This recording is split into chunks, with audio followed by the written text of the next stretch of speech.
In this month's Imperial Treasure Magic Pass, we have the Soul Ripper set. So in this video, we're going to be obtaining it together. We're also going to see if it's worth the purchase price together so you can make your own informed decision. Welcome everybody. Welcome if you don't know me. I'm BearCozy. I strive to make not only entertaining, but also educational videos. And today we're looking at the Magic Pass because in the Magic Pass, we have the Soul Ripper set. Now, right now, I am 27 out of 30. So for the purposes of this video, let's go ahead and get ourselves to 30. By the way, if you do not know, I have made several of these videos and I always get comments on my YouTube videos saying, thank you very much, Bear. I had no idea. If you did not know, you can actually purchase levels with this plus button right up here. And if you are running behind, or if you find yourself falling behind at the end of the month, if you're running out of time, or if you simply just want to go ahead and skip a bunch of levels, you can click on the plus and then you can purchase as many levels as you want. For me, I only need 3 levels. That's going to cost me 150 diamonds. And then we're going to get our Soul Ripper set. Now, this is the Magic Pass for the month of February, and this works very simple. At the top, if you don't know, all of your free rewards are here. As you progress through the game and you earn experience for the Magic Pass, you get different levels, and new levels unlock different rewards, right? All the way up to level 50. Level 50 is the final, and you also get a legendary book. If you are free to play and you did not purchase the Magic Pass, at level 50 you get a summoning shard, and if you choose to purchase the Magic Pass, you not only get the Soul Ripper set, but you also get the legendary book, which is really, really good. Now, in this video, I wanted to take a look at this Soul Ripper set together to see if it was worth it. Now, right now, this Soul Ripper set is legendary, and here are the stats. The first 2 stats are guaranteed, and the last 2 are randomized. Sometimes you get something good like a crit rate, sometimes you get a flat defense. Now, as I clicked on the gear, I got all of the rewards up to this point, up to level 30. And of course, here are all of the rewards so far. And as you can see, there are a ton of goodies here.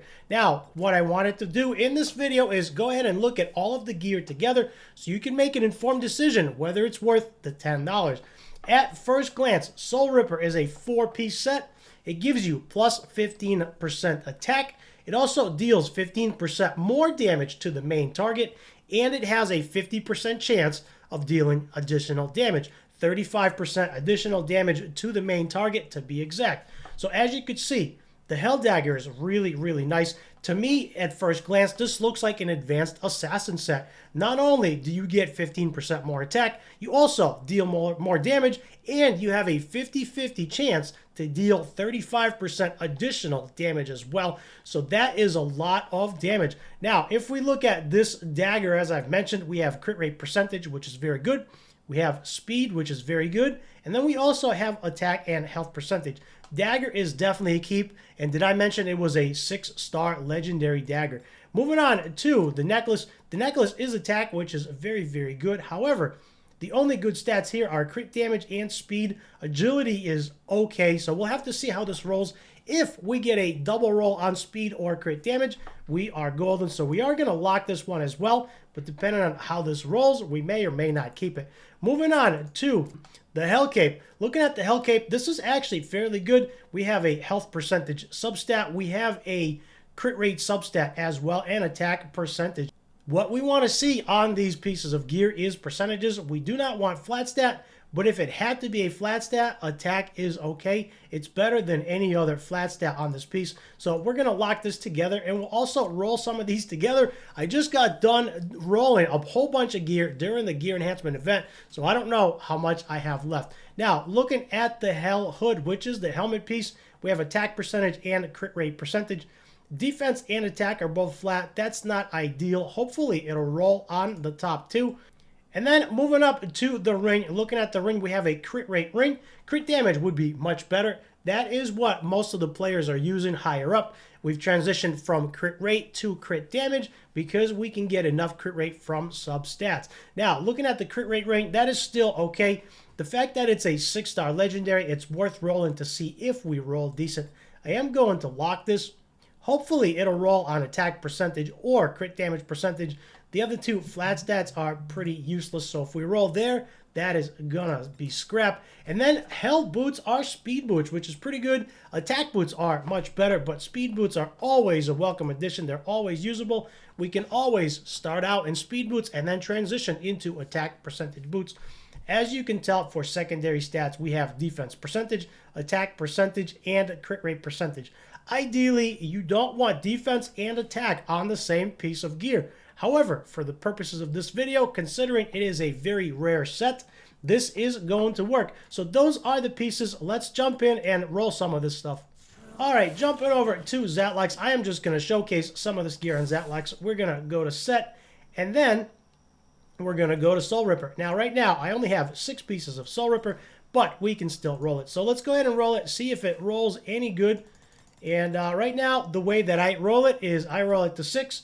We'll see if it rolls good. If it rolls good, we'll continue to roll it higher. We'll go to 9. And then if it rolls good, we can bump it to 12 and 15. So 2 rolls on attack percentage, which is good. 1 roll on speed, which is pretty good. I would like to see a crit rate percentage. So with that said, let's go ahead and bump it to 12, see if that works out. And then if that, there we go. 2 on speed, 2 on attack. Double rolls are always good. And then might as well roll it to 15 since we are rolling. And 1 roll on crit rate. So this is definitely a keeper. Hopefully that piece is locked. That is going to work out really, really nice. Moving over to the hood. Same principle here. Let's roll it to 6. I am getting very low on resources. I just rolled a bunch of gear for the event. Crit rate percentage roll is good. Defense, flat defense, not so good. Hopefully we do not roll 1 more flat. If we roll 1 more flat stat, then it's a toss-up, right? Then we will see. Let's see how this rolls. Attack percentage is good. Let's go ahead and roll it to 12. See how that works out. Rolling it to 12. This one rolls on flat defense as well. The piece is okay considering it rolled once on crit rate, once on attack percentage. That is not bad. I think what we're going to do is we're going to leave it at 12.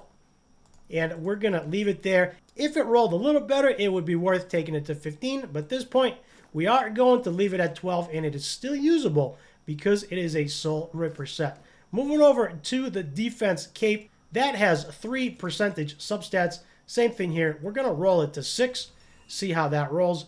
Flat attack. Crit rate is very, very good. Flat attack is not. Don't want to see that early on. Let's go to 9. If it rolls well, we'll go to 12. We get a attack percentage roll, which is pretty good. I think it's safe to say we can go right to 12 here.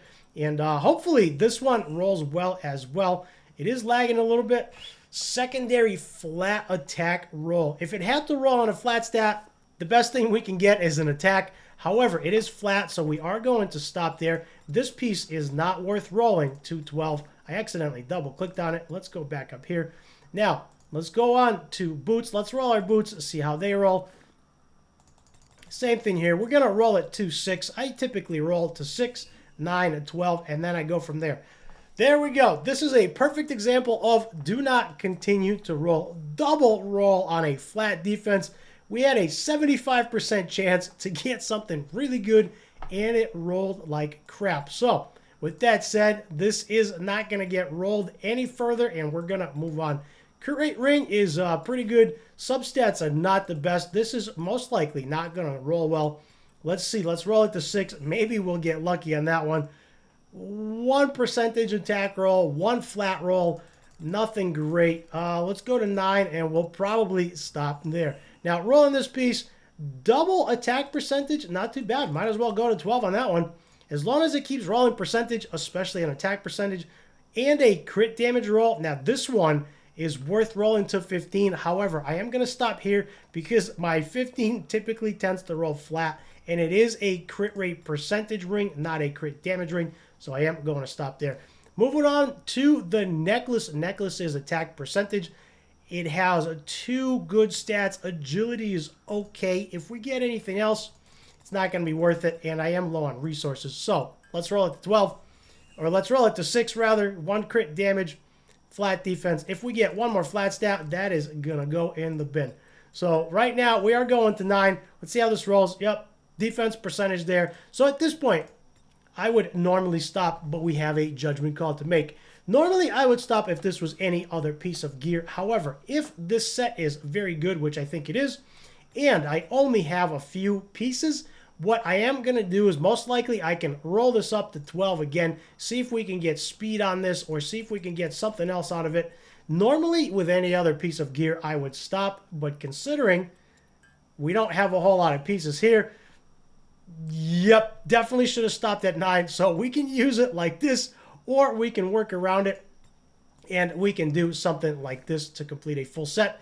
And then we can just find the other two to match. And as you can tell, the attack goes up right by itself because they are legendary pieces. And of course, we will get a lot more damage and a 50% chance to deal 35% more damage to the main target. So even with some of the pieces not rolling too well, I think it's still worth to take them to 15, even though some of them have flat stats on them. Like this one is a very, very bad 3 flat defense stats, but I do feel like the set is really worth it. And over time, we can get one more piece to replace this, but as long as we have a complete set, that should help us overall, even if one of the pieces doesn't roll too good. So there it is. There is the whole video on this month's Magic Pass. Hopefully, this gave you good insight on whether you want to purchase this or not.